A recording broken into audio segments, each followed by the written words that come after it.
તાત્કાલિક એફઆઈઆર દાખલ કરવામાં આવે અને એ એફઆઈઆર મજબૂત હોવી જોઈએ। કોઈ બી પ્રકારની છટકબારી ક્યારેય આ લોકોને ના મળે એ પ્રકારની હોવી ખૂબ જરૂરી છે। એટલે એ પ્રકારની એફઆઈઆર બને અને આમાં કોઈ બી બચી ના શકે, કારણ કે આ બાળકો જેના માતા પિતાએ ગુમાવ્યા છે તેમની માત્ર ને માત્ર એક જ માંગ અને એક જ પ્રાર્થના હોઈ શકે કે આ બાળકોને,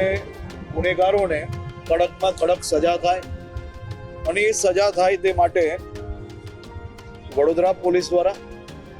આઈપીસી કલમ 304, 308, 114 મુજબ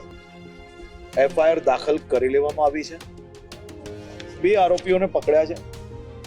એક આરોપી હોસ્પિટલમાં દાખલ છે અને બીજા જે કોઈ આરોપીઓ છે તે લોકોને પકડવા માટેની અલગ અલગ ટીમો મુખ્યમંત્રી શ્રી અહીંયા પહોંચ્યા તે પહેલા બની ગઈ છે અને અલગ અલગ ટીમોએ જે સ્થળો પર તપાસ કરવું જોઈએ અને જ્યાં કંઈક શોધખોળ કરવી જોઈએ ત્યાં અલગ અલગ આ 9 ટીમો